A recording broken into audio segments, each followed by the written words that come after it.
But how do you deal with this, you know, driving? And I mean, Robert Hunter got in his Cadillac with a friend of his, and he looked at me and he goes, "Man, don't ever do this when you're my age." And I could see, I kind of. Well, I'm not as old as Hunter. Maybe that's the difference. You really? Well, I'll tell you, Tim.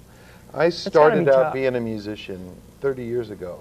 When I first got out of high school, I played a lot of gigs, and that's basically all I did. I dropped out of college because I was just wasting time there. I wanted to be a musician. And then in the mid-'70s, I just sort of accidentally got into some other work. I started writing for music magazines, and that was also very interesting, and I earned my living that way. And then after my first book came out, Playing in the Band, a book about the Grateful Dead in 1985, I appeared as a guest on a radio show in San Francisco. And I had so much fun doing that that I invited myself back to appear on that show again. And within a few months I was doing that. I was given responsibility for that show, and then I began syndicating the show. So I sort of accidentally got into radio, which has been my day job for 15 years. See, you said the key words. You syndicated it. Right. I mean, wasn't that a rough one to get to that point? Yeah, I don't want to talk about that, though. Yeah, my point is, though, that I'm coming back to what I always wanted to do. So for me, I was in my mid-40s and realized that I forgot to be a musician. So I decided to get out there and play and do what I really originally intended to do with my life. So for me, I'm not tired of it because I haven't been doing it for the last 25 years. I've only been touring regularly for about 3 years, and I'm very much enjoying it. To me, I mean, because I travel alone, it's very different.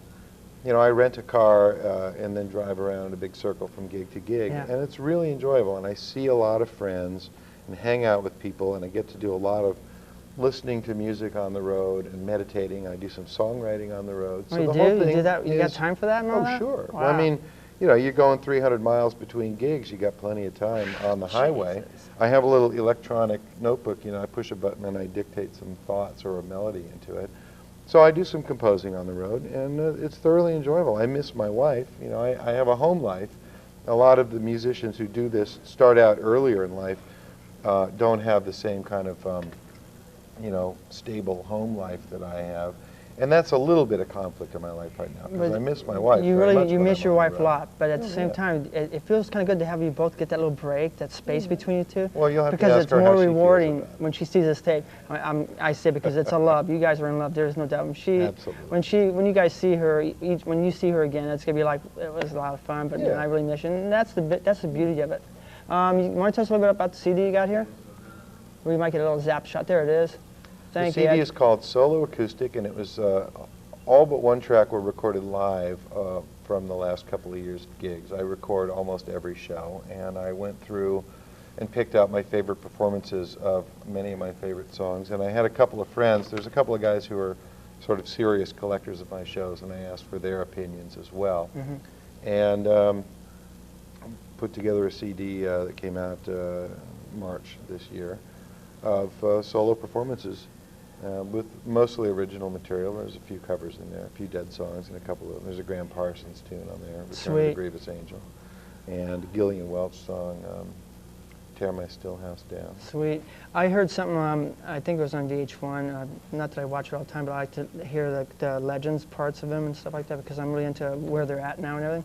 They're saying that music is a turn right now, and the boy bands are going out, the Spice Girls and all that. People are starting to catch on. It's not a moneymaker anymore, and they're starting to go back to the singer-songwriters. So Good for me. Yeah, you're approaching this at a really good turn right now. Where do I sign up? And it's good for festivals, you know, big time. You're going to be at a big one, a humongous one next Friday, Saturday, and Sunday, is it? Oh, High Sierra, yes, in California. What a spot to get. How'd you land that gig? Well, I've been touring, as I say, for several years. My booking agent's been bugging them for several years. Good booking agency. Gave me a slot. Yeah, it's wonderful. A lot of great musicians will be there. Oh yeah. Some of whom are my friends. I'm looking forward to seeing them. Mo, a great band from upstate New York that I'm friends with. An up-and-coming good band. Jim Page, a friend of mine from Seattle that I've done some songwriting with. I saw that on your website, by the way. Yeah. Acoustic Syndicate, a great band from North Carolina, and Larry Keel, who's a monster acoustic guitar player, also from North Carolina. So it's fun. I get to play a couple of different gigs over the course of the weekend up there, and then I'm coming back out to the east right after that. third week of July, I'll be in North Carolina and West Virginia. There's a big Jerry's birthday celebration at Terra Alta, West Virginia. You get to go to all the good. See, that's what life is all about. Well, I don't get to go to all the good ones. I'm not playing at your summer shakedown this time. Well, I'll tell you what. Me and Vince will invite you next time. I had something else going. Oh, I'll come back and play next year. But I see you. Yeah, you did vocals with Vince not too long ago. I did. I was in Eugene, Oregon, a couple of weeks ago, and Vince was in town. Our mutual friend Ray Sewell, who runs this club I was playing at, called Vince, and he showed up and surprised me, and I called him up on stage. We sang a few songs together. Wow, that was We've sweet worked of you together to a do lot. that. I produced a record with the Persuasions last year called Might As Well, The Persuasions Sing Grateful Dead, and we wanted some piano on there, and I brought Vince in, and he was so wonderful. He's a brilliant musician, a very sweet man, and a great arranger. So we sat there in the studio with the Persuasions working out the arrangements to One More Saturday Night and Ship of Fools, and Bertha and Vince played some glorious piano on there. So we've worked together. Oh, I can't wait. I really can't wait for this event. It's going to be good. Yeah, we'll definitely have to get together with your booking company, and we'll put you on next summer. Great, thanks. We don't know if it's going to be in June or August next year. We don't know it right now because we got to go through the November thing. But you know, I just want to say one thing right now. Because you're here, I just want to say thank you to everybody at Kin's Bar and Grill, and I want to thank your niece, because without her, I'm pretty sure that you wouldn't be here and on this show here. So I just want to say thank you out there to what's her name? Her name is Caitlin Oliver Gans, and she's the bass player in the Kissers, and they're a great band. I helped them master their live CD that came out a few months ago. Sweet. And she's a fine musician. We've had a chance to play together a few times recently, and she's a great person and a fine musician as well. See, they never tell me these things in these bands that are local, you know. They never say the hidden agendas they got, you know. But I just want to say, really, thanks a lot for having your uncle out here and playing at Kin's Bar and Grill. Because if it wasn't for you guys, this wouldn't all be happening. And it just adds to our show that you showed up here, because we've had quite a few, like Merle Saunders on, you know, Justin Kreuzman, blah, blah, blah.